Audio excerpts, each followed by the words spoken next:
안녕하세요. 저는 36 직장인이자 이혼한 돌싱남입니다.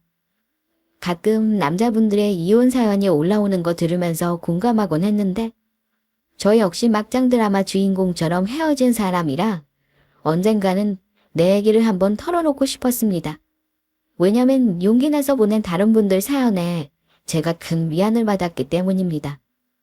그래서 저 또한 다른 분들에게 위안이 되었으면 좋겠다는 마음으로 부끄럽지만 제 사연을 보내봅니다. 사실 이혼한 지 이제 겨우 2년 차입니다. 다행이라면 헤어진 아내와의 사이에 아이는 없다는 겁니다. 한창 나이라 저희 부모님은 재혼하라며 매일 성화십니다. 하지만 사람한테 질려버려서 그런지 아직 여자를 만나고 싶은 생각이 없네요. 헤어진 전 와이프는 저와 동갑내기이고 연애를 오래 했습니다. 너무 일찍 철없을 때 만나서 우여곡절이 많았네요. 제가 군대에 가 있을 때 잠시 떨어져 있었고 그때 잠시 아내가 다른 남자에게 눈을 돌렸던 것을 알고 있습니다. 아내는 미모가 출중하여 쫓아다니는 남자들이 많았습니다. 하지만 제가 제대하고 나서 결국은 저를 다시 만났었고요. 결혼 전까지 제가 아는 사람만도 3명이나 되고 저는 그 사실을 알고 있었지만 아내는 일절 말한 적은 없습니다. 아내 역시 제가 그 사실을 알고 있다는 걸 모르고 있었고요. 연애 기간까지 합치면 함께한 시간이 10년이 넘습니다. 저는 그 긴 시간 함께하면서 아내를 항상 믿었고 저 역시 다른 여자에게 눈을 돌리지 않았습니다. 어쨌든 서로 사회생활 시작하면서 결혼을 생각하게 되었고요. 결혼 전 헤어질 위기도 물론 있었습니다. 다른 연인들이 그렇듯 말입니다. 각자의 일이 바빠지면서 아무래도 소홀해지는 때가 오더라고요. 하지만 저는 아내를 만나기 전에도 그랬고 직장 생활을 하면서 저에게 관심 보이는 여자들을 다 쳐내고 아내만 보면서 걸어왔습니다. 제가 보수적이기도 하고 저희 부모님을 보고 배운 것도 있고 해서요. 그런데 성격이 저와 정반대인 아내는 직장 생활할 때 제 속을 참 많이도 태웠습니다. 회식하는 거야 어쩔 수 없다 생각합니다. 하지만 새벽까지 연락 두절이 되거나 주말에 연락이 안 된다거나 하는 일로 제가 늘 불안해했습니다. 결혼 전 일이긴 한데 한 가지 사건을 말씀드려보자면요. 오래간만에 만나 데이트를 하면 매번 아내는 같은 일하는 특정 사람에 대한 얘기를 자주 하곤 했습니다. 회사 사람 얘기가 뭐 어떠냐 하시겠지만 문제는 그 사람이 남자라는 것과 아내가 무의식적으로 그 남자 얘기를 너무 자주 한다는 거였어요. 그런데 결정적으로 아내 핸드폰으로 그 남자와 따로 연락을 주고받는다는 걸 알게 되었습니다. 물론 깊은 관계는 아니었겠지만 남자친구 입장에서는 굉장히 불쾌한 일이었죠. 김수연, 너 왜 다른 남자랑 연락을 주고받아? 이런 거 내가 알면 기분 나쁠 거라 생각 안 해. 그것도 내가 있는 데서 이러는 거 너무한 거 아니야? 제가 정색하고 한번 얘기를 했더니 별거 아니라는 듯 저를 오히려 타박했습니다. 그냥 서로 안부 묻는 거야. 단톡방에서도 다 같이 수다 떠는 사람이라 아무 의미 없어. 우리가 부서에서 나이가 막나버리다 보니까 아무래도 공감대가 있어서 그래. 뭘 이런 거 가지고 사람을 이상하게 만들어? 당신도 회사 사람들이랑 단톡방에서 대화하잖아. 나는 개인적으로 연락 주고받는 사람은 없어. 나 만나는 와중에 다른 남자랑 문자 주고받는 거 나는 기분 나빠. 회사 사람이 근무의 시간에 이렇게 연락한다는 것 자체가 나는 이해가 안 가. 앞으로는 조심해줘. 그렇게 의심되면 내가 내용을 보여줘. 자, 별거 없지. 문자를 주고받은 내용까지 보여주며 저를 안심시키길래 그냥 넘어가긴 했습니다. 지금 생각하니까 아마 그때 깊은 관계까지는 아니어도 회사에서 친밀한 관계로 지내며 다음 단계로 넘어갈 수도 있는 상황이었던 것 같아요. 제가 만약 제동을 걸지 않았다면 둘이 썸을 탈 수도 있었겠죠? 물가에 어린애를 내놓은 것 같은 심정으로 저는 늘 남자에게 인기 많은 제 아내가 불안했습니다. 주변 사람들이 아내를 가만히 놔두지 않았던 것도 있습니다만 가장 문제는 아내 스스로 그 상황을 즐기고 은근히 남자들에게 여우짓을 했다는 거였네요. 어리석게도 그 당시에는 제가 그런 걸 알아채지 못했고요. 그 사람 말고도 아내는 연락하고 지내는 소위 남사친들이 많았습니다. 그걸 어장관리라고 한다지요? 가두리 양씨처럼 여러 남자들을 입맛에 맞게 저울질하면서 즐기는 거 말입니다.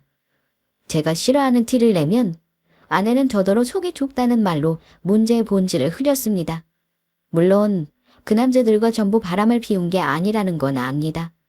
하지만 저는 남자 여자 사이에 우정은 없다고 생각하는 사람이라 아내의 그런 행동은 용납하기 힘들었습니다. 그래서 결혼 전에 제가 강력하게 요구한 것이 남사친들과의 관계 정리였습니다. 결혼하면 너 연락하는 남자들하고는 전부 연락 끊었으면 좋겠어. 그건 결혼할 사람에 대한 최소한의 예의라고 생각해. 입장 바꿔서 내가 너처럼 여러 여자들하고 연락하고 있으면 너도 기분 안 좋을 거 아냐. 나한테는 남자나 여자나 똑같이 인간관계이고 사회생활일 뿐인데 너무 확대 해석하는 거 아니야? 자기가 뭔데 내 인간관계를 끊으라 마라 하는 거야?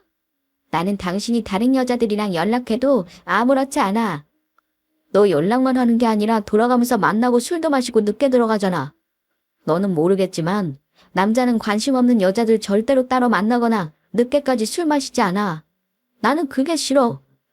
자꾸 이상한 생각하게 만들지 말아줘. 부탁이다. 이 문제 해결 안 되면 결혼하는 거 생각해 볼 거야. 단호하게 나오는 저를 보고 아내는 결국 제 의견을 따르기로 했고 제가 보는 앞에서 연락처를 전부 삭제하기도 했습니다. 아내의 친구들까지 관여할 필요는 없는 거 아니냐 할 수 있지만요. 제가 아는 그 남자들은 아내의 대학 동기나 허물없는 친구가 아니었습니다. 아내에게 남자로서 관심을 보이거나 흑심을 품었던 사람들이었기 때문에 연락을 끊어달라고 한 겁니다. 저도 아내의 인간관계까지 함부로 단속할 생각은 없는 사람입니다. 아무튼 그런 사소한 문제가 있었음에도 우리들은 서로에 대해 잘 알고 오랫동안 봐왔기 때문에 아내와 결혼을 하겠다는 제 마음은 변하지 않았습니다. 결혼하겠다고 부모님께 말씀드렸을 때 솔직히 말하면 부모님이 반대를 좀 하셨습니다. 사실은 아내가 이혼 가정에서 자란 사람입니다. 저희 아버지보다는 어머님이 더 반대하셨고요. 물론 자식이기는 부모 없다고 결국은 결혼을 허락하시긴 했지만요. 어머니가 걱정하신 건 충분히 이해는 가지만 저한테 중요한 건 아니었습니다. 태연아, 물론 네가 오래 사귄 사람이라 헤어지기 쉽지 않다는 거 안다. 다 큰 성인들이 만나는 건데 엄마가 굳이 만나는 것까지 반대할 이유는 없어서 지켜본 거고. 근데 결혼은 연애랑 좀 다르단다. 그 아이랑 결혼하면 너는 장인장모를 따로 챙겨야 하고 감수할 게 많을 거야. 그런 거 생각하고 결정한 거니? 엄마는 그냥 돈 없어도 평범한 집 아가씨랑 결혼했으면 하는데. 엄마, 그런 생각하지 마세요. 그럼 이혼 가정에서 자란 사람들은 다 결혼하면 안 되겠네요? 장인정모가 이혼한 게 내 여자친구 잘못은 아니잖아요. 장인어른이 사업 실패하고 너무 어려워지는 바람에 어쩔 수 없이 헤어지셨다고 하더라고요. 그런 편견 갖지 마세요. 제가 이혼 가정에서 자라서 이런 말 들었다면 어머니 기분 좋으시겠어요? 그랬더니 어머니가 또 한 가지 하셨던 말씀이 있는데요. 내가 보니 그 아이가 그리 차분하고 진중한 성정이 아닌 것 같아서 하는 말이야. 엄마가 설마 아니 이혼 가정에서 자란 아이라는 이유만으로 반대하겠니? 너는 모르겠지만 엄마 나이 되면 보이는 게 있어. 나중에 골치 아플 일 생길까봐 걱정돼서 그런다. 아이고 참, 일어나지도 않은 일을 왜 걱정해요? 사람 겪어봐야 아는 거죠.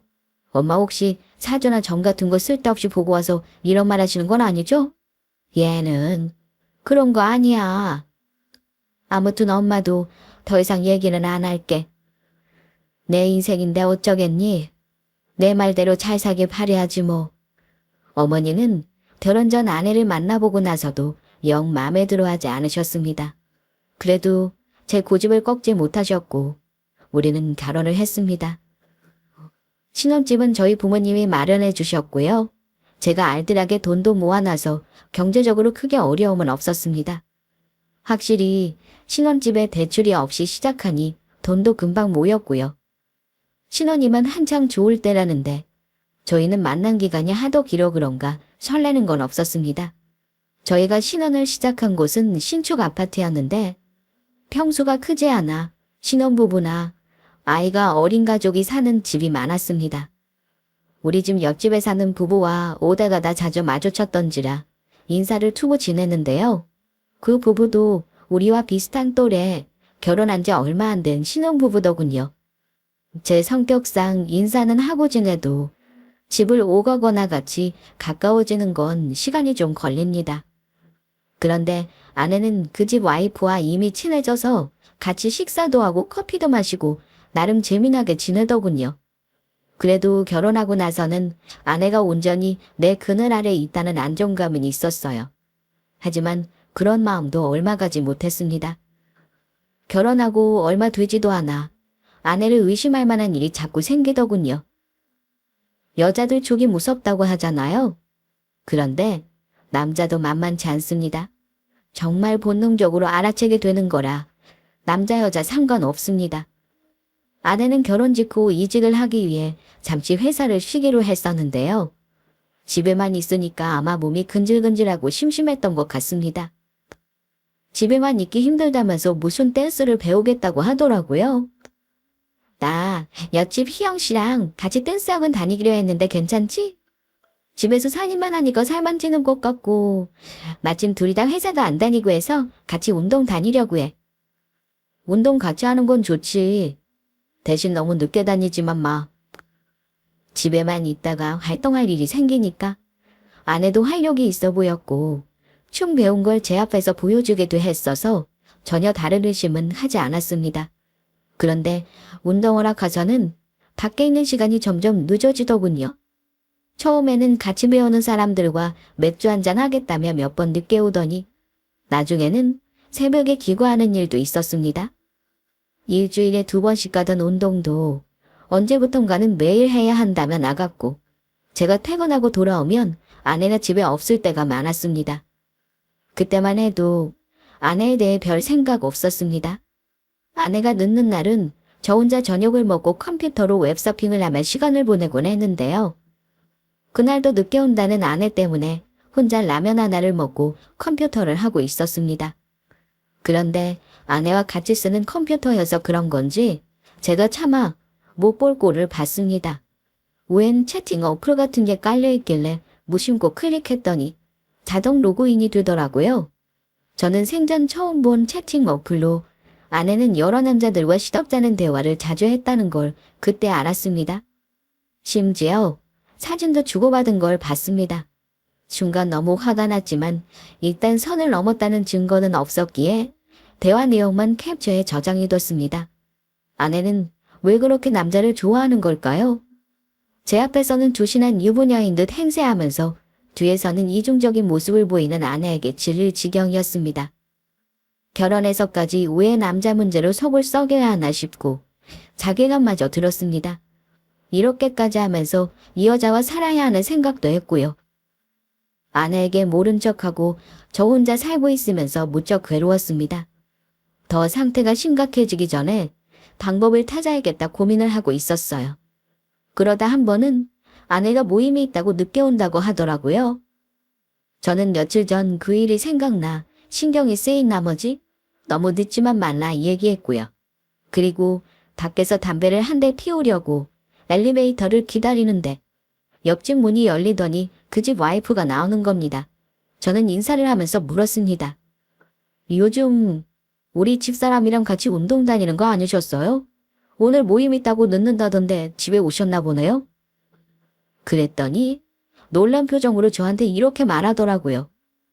네, 오늘요? 오늘 운동 가는 날 아닌데요. 저랑 같이 다니긴 하는데 일주일에 2번밖에 안 가거든요. 그리고 저는 거기 사람들이랑 같이 따로 밖에서 만난 적은 없어요.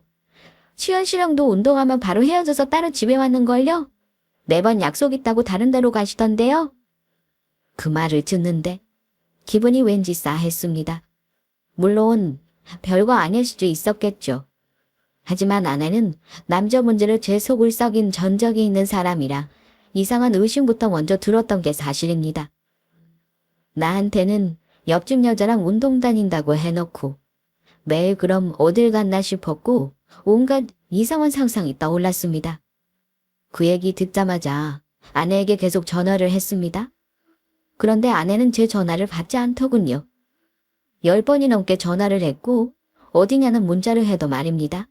그날 12시가 넘겨 집에 들어온 아내를 보자마자 핸드폰부터 까보라고 소리를 질렀습니다. 대체 어디 있다가 지금 온 거야? 당신 내가 전화하고 문자 보내는 거 보긴 한 거야. 결혼한 여자가 지금 이 시간까지 밖에서 노는 게 말이 되냐고.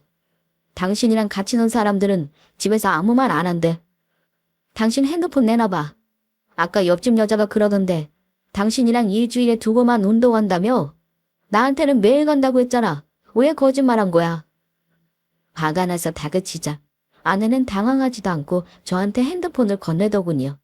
당신 혹시 위처증 있어? 도대체 별것도 아닌 것 가지고 왜 이러는 거야? 설마 내가 다른 남자랑 놀아놨을까봐 의심이라도 하는 거니? 자, 봐. 궁금하면 핸드폰 열어보라고. 난 당신한테 부끄러운 짓 한 거 없으니까. 아내 말에 핸드폰을 건네받은 저는 메시지함과 카톡을 뒤졌지만 정말 신기할 정도로 아무것도 이상한 게 없었습니다. 마치 일부러 지우기라도 한 것처럼 아무것도 없었어요. 남아있는 건 스팸 문자와 옆집 여자와 나눈 카톡, 저와 나눈 메시지, 그리고 가족 단톡방 등이 전부였습니다. 다급한 손길로 통화기록과 사진첩도 뒤졌지만 아무것도 의심할 만한 게 없었고요. 내가 이런 생각 안 하게. 당신도 행동을 좀 조심해줘. 봤어? 이제 당신 눈으로 봤으니까 이상한 생각하지 마. 대체 사람을 뭘로 보고 이래. 나 당신 때문에 너무 숨 막혀. 나 좀 제발 내버려둬. 아내는 제 손에서 본인 핸드폰을 낚아채며 의기양양해서 큰 소리를 쳤고 저는 일단 미안하다고 했습니다. 아내는 결혼 전부터 핸드폰을 손에서 놓지 못하는 사람이었어요. 문자도 많이 주고받고 SNS를 하면서 자기 사진도 올리는 거 제가 알고 있었습니다. 그런데 의심할 거리가 아예 없다는 게 더 이상하다는 생각이 들었습니다. 아무것도 없으니 아내를 몰아질책하겠어요? 아내에게 내가 모르는 사생활이 있다는 심증은 있어도 울증은 없으니 말입니다. 그래서 그 일도 그렇게 어영부영 넘어가긴 했습니다. 어쨌든 그 다툼 이후로 아내는 행동을 조심하는 듯 했습니다. 귀가 시간도 전처럼 늦지는 않았어요. 친구들을 자주 만나지는 않았고 오히려 그 즈음부터는 옆집 부부와 어울리는 일이 자주 있었습니다. 그러다 아내가 우리 집에 그 집 부부를 저녁 식사에 초대하고 싶다고 말했고 저는 흔쾌히 허락했습니다. 아무래도 제가 아내와 같이 어울려주면 옆집 부부와도 더 편하게 지낼 수 있을 테니까요. 소심하고 낯가리는 성격이라 누구와 쉽게 친해지지 못하긴 해도 아내가 있으니 괜찮을 거라 생각했고요. 아내들끼리는 이미 많이 친해진 듯 했고 저와 옆집 남편과는 어쩐지 좀 어색했습니다. 그도 그럴 것이 원래 알던 사이도 아니고 와이프 통해 만난 사이니까요. 하지만 저녁 먹으면서 술도 한 잔씩 하다 보니 공감대도 생기고 친해지게 되었습니다. 옆집 남편은 알고 봤더니 아파트 상가에서 식당을 하고 있더라고요. 다음에 우리 부부가 가서 매출을 올려주겠다는 말도 했고 분위기는 좋았습니다. 아내는 뭐가 그리 궁금한지 옆집 부부에게 한 달 수입이며 둘이 어디로 놀러 다니는지 이것저것 많이도 묻더군요. 제 친구들이랑 식당에 한번 놀러 갈게요. 거기 요즘 젊은 엄마들이 많이 가는 것 같던데 맛있다고 소문냈더라고요. 장사 잘 되니까 금방 부자 되시겠어요. 정말 부럽다. 그렇지 않아도 재료비에 인건비 떼고 나면 월급쟁이보다 조금 많이 버는 수준이죠. 그래도 너무 멋있어요. 이렇게 멋진 셰프님이 남편이라 희영 씨는 좋겠다. 아내는 옆집 남편을 추켜 세워주며 대화를 이끌어 나갔고 저도 옆에서 적당히 맞장구 쳐줬습니다. 옆집 남자 와이프 되시는 분이 순진한 인상에 차분한 성격이라면 우리 와이프는 화려한 이미지에 활발한 성격으로 정반대였음에도 둘이 참 잘 어울린다 생각하기도 했고요. 하지만 그 저녁 식사 자리가 내 집사람과 옆집 남자가 눈이 맞았던 자리라는 걸 그때는 몰랐습니다. 저도 몰랐고 옆집 여자도 몰랐을 겁니다. 그 뒤로도 옆집 부부와 어울리는 일이 종종 있었습니다. 그러다가 옆집 와이프 되는 분이 운 좋게 회사에 취직을 하게 되면서 만나는 횟수가 조금 뜸하게 되었고요. 그때쯤이었나요? 아내가 또 병이 도졌는지 이제는 옆집 남자 얘기를 저한테 그렇게 자주 하기 시작하는 겁니다. 그리고 언젠가부터인가 아내가 나갈 일이 없는데도 화장을 한다거나 속옷을 신경 쓴다거나 하는 게 뭔가 평소와 행동이 다르다 느꼈습니다. 나 오늘 운동 갔다가 옆집 아저씨 하는 식당에 가서 저녁 먹고 갈게. 모임하는 사람들 다 같이 가는 거니까 조금 늦을 수도 있어. 술 너무 많이 마시지 말고 들어와. 늦을 것 같으면 전화하고. 처음 몇 번이야. 저도 아무 생각 없었습니다. 그런데 나중에 12시 1시가 넘어 마감 시간까지 그 남자 식당에 있다가 같이 집으로 귀가하는 날도 간혹 있었습니다. 옆집 사람이니 뭐 어떻냐 이런 식이었어요. 그래도 옆집 와이프가 알면 혹시 기분 상할 수도 있는 문제라 행동 조심하라고 따끔하게 얘기를 했습니다. 저도 기분이 좋지는 않았고요. 그런데 기분이 이상했던 건 둘이 언젠가부터 서로 존칭을 하지 않고 반말을 섞어 쓰는 걸 보고 나서였습니다. 우연찮게 엘리베이터에서 마주쳤는데 아내는 그 남자에게 오빠라는 호칭으로 불렀고 마치 친한 사이처럼 대화를 하길래 상당히 기분 나빴습니다. 그래서 그날은 집에 오자마자 아내와 좀 심하게 다퉜습니다. 어떤 유부녀가 남의 집 남편한테 오빠라고 하냐. 그 집 와이프가 되는 건 얼마나 기분 나쁘겠어? 당신 대체 언제 그렇게 그 남자랑 친해진 거야? 내 앞에서 그러고도 아무렇지 않아. 또 일한다 또. 내 친구들이랑 식사하러 갔을 때 돈 안 받은 적 있어서 내가 다른 지인들하고 몇 번 갔었어. 같이 술자리도 하니까 당연히 친해진 거고. 같은 이웃끼리 그렇게 지내는데 뭐 어때서 그래? 당신 설마 나 없을 때 그 남자 우리 집에 들이고 그런 짓 한 건 아니지? 그랬다가는 나 진짜 가만 안 있어. 뭐, 자기 진짜 미쳤어. 나를 대체 어떻게 생각하길래 그런 말도 안 되는 의심을 하는 거야. 모으는 애는 뭐만 보인다고. 당신이야 말로 딴짓하고 다니니까 나를 이렇게 단속하는 거 아니야. 딴짓이라니. 내가 언제 여자 문제로 당신 속 썩인 적 있었어. 가슴에 손을 얹고 나는 당신한테 부끄러운 짓 한 적 없어. 근데 당신은 남자 문제로 나 속상하게 한 적 많잖아. 왜 자꾸 집안 남자들한테 끼를 부리는 거야? 남자한테 그런 게 얼마나 큰 문제인지 몰라. 당신이 이런 식이니까 나 솔직히 집 비울 때 매번 너무 불안해. 제가 의심병이 도져서 그런 게 아니고요. 아내가 옆집 남자와 따로 연락을 주고받고 있는 것도 알고 있었기 때문에 제 딴에는 참다 얘기한 거였습니다. 결혼 전부터 나는 왜 이리 아내 남자 문제로 속을 썩어야 하는지 머리가 다 아플 지경이었고요. 심하게 다투고 나서 아내와는 일주일이 넘게 냉전 기간을 가졌습니다. 그런데 하필 화해도 하지 못했는데 제가 회사 일로 지방에 며칠간 출장을 가야 할 일이 생기고 말았습니다. 아내는 제가 미안하다고 할 때까지 저와 말할 생각이 없는 것 같았고 저 역시 자존심 내세우느라 아내와 화해를 못했습니다. 나 2박 3일 일정으로 부산에 출장 다녀와야 해. 일정이 바빠서 늦게 올 것 같으니까 그동안 친정에 가 있어도 좋고 친구 만나고 싶으면 그렇게 해. 집으로 데려와도 상관없어. 아내에게 출장 간다는 말을 이렇게라도 건네는 것이 제 나름의 화해의 제스처이기도 했고요. 하지만 아내는 제 말을 듣고는 별다른 반응 없이 뾰로통한 얼굴이었습니다. 가든지 말든지 신경도 안 쓰길래 저 혼자 출장 가방 챙겨 다음날 바로 출장길에 오르게 되었습니다. 첫날과 둘째 날까지 업무 일정으로 바쁘게 보내느라 아내에게는 연락을 한 번도 못했습니다. 그런데 마지막 날을 하루 앞둔 저녁 휴식을 취하면서 핸드폰을 보다가 알림이 뜨는 거 보고 깜짝 놀랐습니다. 그 다음 날이 아내의 생일이었는데 제가 까맣게 잊고 있었던 겁니다. 결혼 전에는 아내 생일을 한 번도 잊은 적이 없었는데 오히려 결혼하고 나서 더 무심해진 것 같아 미안한 마음이 들었습니다. 아무리 아내와 다퉜다 해도 미혼하고 오나 내 아내인데 남편이 생일마저 안 챙겨주면 아내가 무척 실망할 것 같았습니다. 다행히 숙소 근처에 백화점이 있더라고요. 아내가 좋아할 만한 화장품 선물을 하나 사고 그동안 서운한 거 다 잊고 행복하게 지내자는 카드도 썼습니다. 다음날 오후 일정은 같이 간 동료에게 부탁하고 저는 오전에 집으로 올라오기로 계획을 세웠고요. 점심쯤 도착할 것 같아 근처 호텔에 런치도 예약해 두었습니다. 일부러 아내에게는 연락을 따로 하지 않았습니다.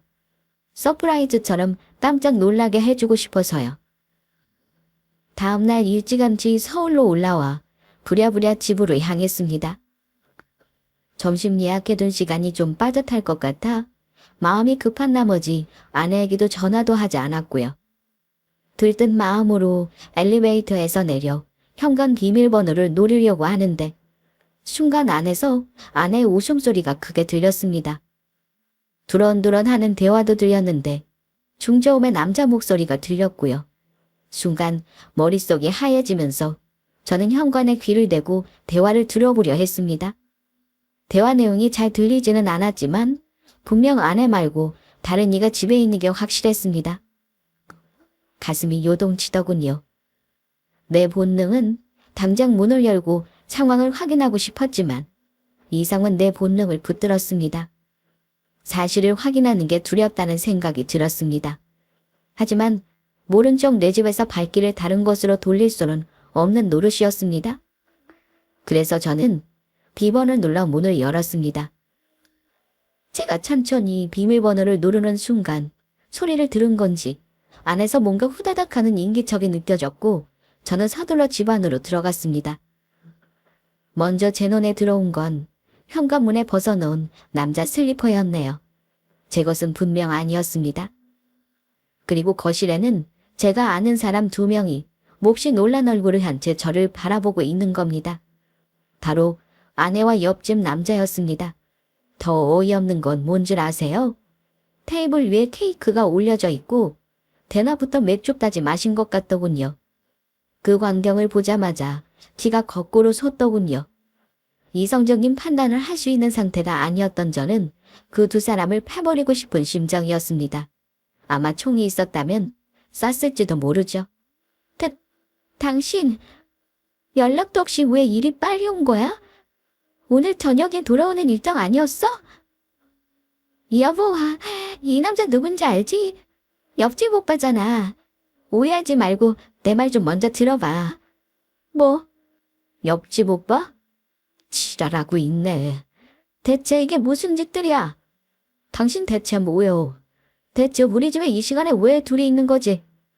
그랬더니 아내가 제 앞을 막아서며 다급하게 말하더군요. 옆집 남자는 집에 있는 편한 차림이었습니다. 티셔츠에 반바지였죠. 아내 역시 가벼운 차림이었고 아내 머리는 촉촉히 젖어 있기까지 했습니다. 그걸 보니 더 열이 받더라고요. 당신 오해하지 마. 지금 보면 알 거 아냐. 오해할 상황 아닌 거. 내 생일이라고 옆집 오빠가 케이크 가져다 주셨길래 그냥 받기만 하기 뭐해서 같이 먹자고 한 거야.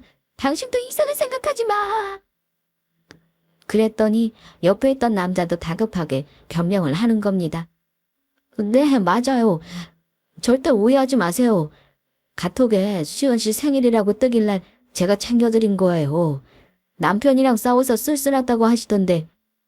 네. 저는 이만 가볼 테니까 2분이서 좋은 시간 보내세요. 이러면서 자리를 피하려고 하는데 저는 참지 못하고 나가려는 그놈의 멱살을 잡았습니다. 혼자 있는 옆집 여자 생일을 챙긴다고? 어이가 없어서. 너네 둘이 이 시간마다 양쪽 집 비는 거 알고 서로 오고 가고 한 거 아냐? 다른 데로 말해. 대한민국의 어느 남자가 아무 관심도 없는 유부녀 생일을 챙기고 술까지 챙겨서 집에 오겠냐? 내가 바보인 줄 알아? 제가 소리를 지르자 처음에는 옆집 남자가 펄쩍 뛰며 발뺌했습니다. 그런 거 아닙니다. 사람을 뭘로 보고 그러세요? 아니 제가 이런 말까지는 안 하려고 했는데 자꾸 오해하시는 것 같으니까 할게요. 되게 마누라 간수나 잘하세요. 저야 그런가 보다 하지만 다른 남자들은 여자가 자꾸 연락하고 웃어주면 나를 좋아하나 보다 오해한다니까요. 아내는 그 말을 듣고 발끈하며 지금 남편한테 무슨 말 하는 거예요? 그러지 말고 얼른 가세요. 조금 전까지 남편 없는 집에서 시시덕거리던 두 사람이었는데 참 우스운 상황 아닌가요? 남의 마누라 간수 잘하라는 놈이 왜 남의 마누라랑 그러고 논답니까? 야, 이 자식아. 이상한 수 쓰지 마. 너 지금 바른대로 말 안 하면 이 집에서 못 나가. 내가 네 와이프한테 다 얘기해줘. 남의 마누라한테 케이크 챙겨주고 술까지 같이 마시는 거 당신 와이프는 이해할 것 같아. 그렇게 떳떳하면 지금 당장 당신 핸드폰 열어. 저는 그 인간 핸드폰을 뺏으려 했고 그런 제 모습을 보고는 옆집 남자는 바로 태세를 전환하더군요. 아, 제발 우리 와이프한테는 말하지 마세요. 제가 솔직히 말할게요. 부탁입니다. 여기서 끝내고 싶어요. 이렇게 말하며 무릎을 꿇더라고요. 순간, 아, 내 짐작이 맞겠구나. 나는 과연 이 인간에게 진실을 듣고 난 이후의 일을 감당할 수 있을까 하는 마음이 들었습니다. 저는 핸드폰으로 그 상황을 녹음하기 시작했습니다. 본론을 실토하는 거야 말로 제일 명확한 외도의 증거니까요. 언제부터 내 마누라랑 놀아놨어. 다른 데로 말해. 대놓고 들이대는 여자한테 안 넘어갈 남자는 대한민국에 없어요. 그쪽도 그런 여자가 없어서 그렇지 아마 저랑 다를 바 없었을 겁니다. 가게에 와서 술 마시자 하고 아침마다 운동 같이 하자고 자주 만나다 보니까 이렇게 됐네요. 이거 참 어찌됐든 정말 미안합니다. 절대 오래 속인 건 아닙니다. 적당히 하고 끝낼 생각이었어요. 저 한 대 때려도 좋아요. 두드려패도 상관없으니까 제발 우리 와이프한테는 비밀을 해주세요. 그쪽도 와이프랑 이혼할 생각까지는 없는 거 아닙니까? 상간남이 말하는 거 듣는데 사람이 너무 화가 나면 웃음이 나는 거 아시죠? 하도 어이가 없어 그냥 웃음이 나더군요. 한 대 때리라는데 솔직히 때리는 걸로 성에 차겠습니까? 죽여도 시원찮을 판에 말입니다. 아내는 될 대로 되라는 마음인 건지 뻔뻔한 얼굴로 옆에 앉아있는데 10년의 세월이 머릿속을 스쳐 지나가더군요. 저는 그 순간 모든 걸 내려놓고 저는 미친 듯이 웃기 시작했습니다. 그러자 두 인간은 영문을 모른다는 듯 저를 바라보았죠. 한 대 때리라는 그놈을 저는 그냥 껄껄 웃으며 끌어안았습니다. 둘 다 내가 무슨 수장인가 싶었겠죠. 한 대 때리다니.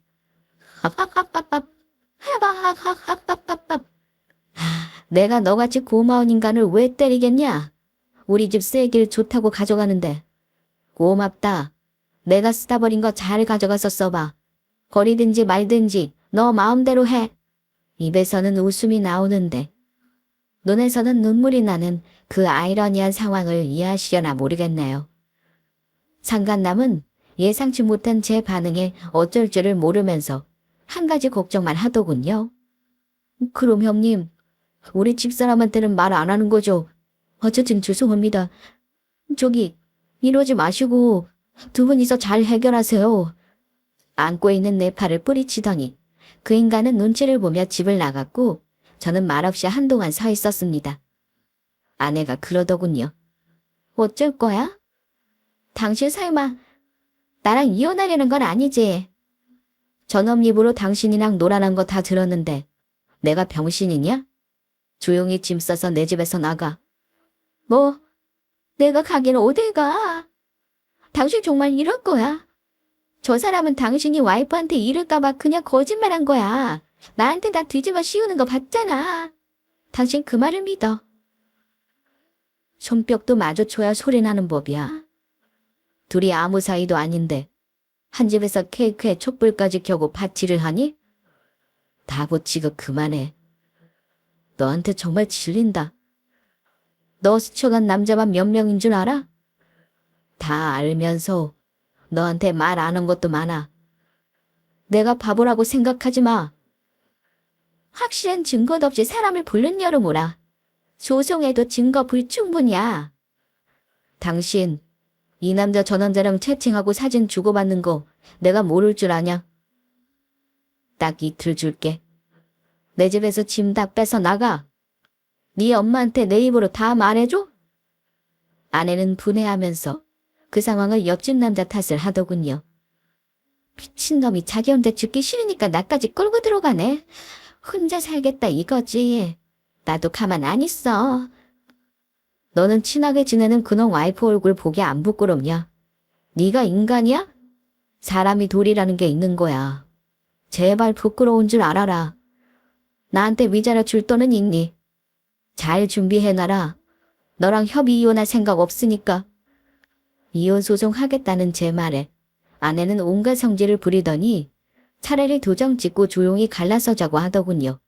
그래서 싫다고 했습니다. 위자료 100만 원을 받더라도 편하게 헤어져 주고 싶은 마음은 없었습니다. 내가 마음고생한 거 반 정도는 아내도 겪어야 하지 않겠습니까? 아내는 며칠 상간의 짐을 싸서 친정으로 가버렸고 저는 바로 변호사를 만나 이혼 소송과 상간남 소송을 의뢰했습니다. 그리고 한 가지 더 할 일이 있었죠. 바로 옆집 남자 와이프에게 모든 사실을 밝히는 일이었습니다. 어려울 것도 없었습니다. 저녁 시간에 그 집 남편이 없을 때 가서 모든 사실을 말했고 제 말을 들은 옆집 여자는 놀라 주저앉아 버렸습니다. 저는 앞으로의 계획을 말해줬고요. 어차피 자기 남편과 헤어질지 말지는 본인이 선택하는 거니까요. 저는 대개 남편, 상간남 소송할 겁니다. 증거가 확실하니 100% 제가 승소고요. 위자료도 저한테 줘야 할 거예요. 그건 알고 계세요. 전 이혼 소송 확실하게 할 거예요. 제가 관여할 건 아니지만 같은 처지라 말씀을 드릴게요. 남편 꼴 보기 싫어서 갈라서더라도 상간녀 소송은 꼭 하세요. 배신당하고 화풀이는 하셔야죠. 그랬더니 옆집 여자가 눈물을 줄줄 흘리며 저한테 어쩜 이럴 수가 있죠? 저는 그쪽 와이프 정말 믿고 따랐는데 사람이 어떻게 이런데요? 이게 무슨 동물의 왕국 같은 일이냐고요. 되게 마누라도 그렇고 내 남편도 그렇고 똑같은 인간이니까 그런 거겠지만 너무 억울하고 분하네요. 저도 상간녀 소송은 할 거예요. 남편하고 이혼이요? 전 그냥은 못 해주겠네요. 평생 살면서 괴롭히고 싶어요. 어떤 선택이든 마음 가는 대로 하세요. 아참, 저 이 집 내놨습니다. 이사갈 예정이니까 그렇게 아시고요. 그 후로 옆집 여자와 얼굴을 마주친 적은 한 번도 없었습니다. 참 힘든 시간이더군요. 이혼소송과 상간남 소송이 아무리 변호사를 사서 한다 해도 에너지 소모가 엄청난 일이었습니다. 모든 걸 알게 되신 우리 부모님은 노발대발 하시면서 집사람에게 전화해 화풀이를 하셨고요. 제 잘못은 아니지만 부모님 얼굴 볼 면목이 없더군요. 잘 살겠다고 큰 소리치면서 결혼한 게 저라서 더 그랬던 것 같습니다. 힘든 싸움 끝에 1년 5개월 만에 이혼 소송을 끝냈습니다. 소송 전 조정기간이 있었음에도 아내와 돈을 나누는 문제가 협의되지 않아 시간이 더 걸렸습니다. 당연하게도 제가 위자료 2천 받고 나눌 재산 없는 걸로 판결났고요. 결혼한 지 3년이 채 안 되었기 때문에 재산 분할은 의미가 없었죠. 아내는 돈 한 푼 없이 쫓겨났습니다. 상간남 소송은 생각보다 오래 걸렸지만 이것도 제가 승소했습니다. 변호사는 위자료 1,000만 원만 받아도 많이 받는 거다 했는데 요구한 1,500 다 받았습니다. 판사님도 사람인지 파렴치한 상간남에게 제대로 판결을 내려주신 것 같았네요. 웃긴 일이 있긴 했습니다. 상간남이 징징거리며 저한테 위자료를 깎아달라고 연락이 왔었는데요. 부인한테 이혼당했다고 하더군요. 근데 더 황당한 건 뭔 줄 아세요? 글쎄 이혼한 제 전 와이프가 그새를 못 참고 다른 남자를 홀라당 만나는 바람에 둘도 헤어졌다고 하네요. 어차피 본인도 가볍게 놀아날 생각이었으면서 해픈 여자에게 잘못 걸렸다는 식으로 어찌나 욕을 하던지요. 다시는 연락하지 말라고 일침을 놓고 위자료 일시불로 내놓으라고 했습니다. 끝까지 다 받아냈고 힘든 싸움 마무리했네요. 억장이 무너지는 것도 시간이 지나니까 무뎌지더라고요. 내 20대와 30대 대부분의 시간이 너무나 아깝고 나 자신이 가여웠는데 지금은 괜찮습니다. 이미 2년이나 지난 일이고 이제는 조금씩 주변 사람도 내 눈에 들어오기 시작하네요. 괴로움을 잊으려고 열심히 운동한 탓에 날씬함과 강인한 정신을 장착하게 되었고요. 인생 다 산 것도 아니잖아요. 이혼했다고 쪼그려 살지 않으려고 합니다. 지금처럼 열심히 돈 모으고 몸 관리하면서 살다 보면 저한테도 기회가 오겠죠? 이혼한 그녀는 분명히 어떤 방식으로든 돌려받을 거라고 생각합니다. 이제는 복수의 마음은 거두고 저를 소중히 하려고요. 이혼한 제 사연 어떠셨나요? 저에게 따뜻한 조언을 한마디 해주시면 큰 위로가 될 것 같아요. 제 사연은 여기서 마치겠습니다. 끝까지 들어주신 구독자분들 복 받으실 겁니다. 감사합니다.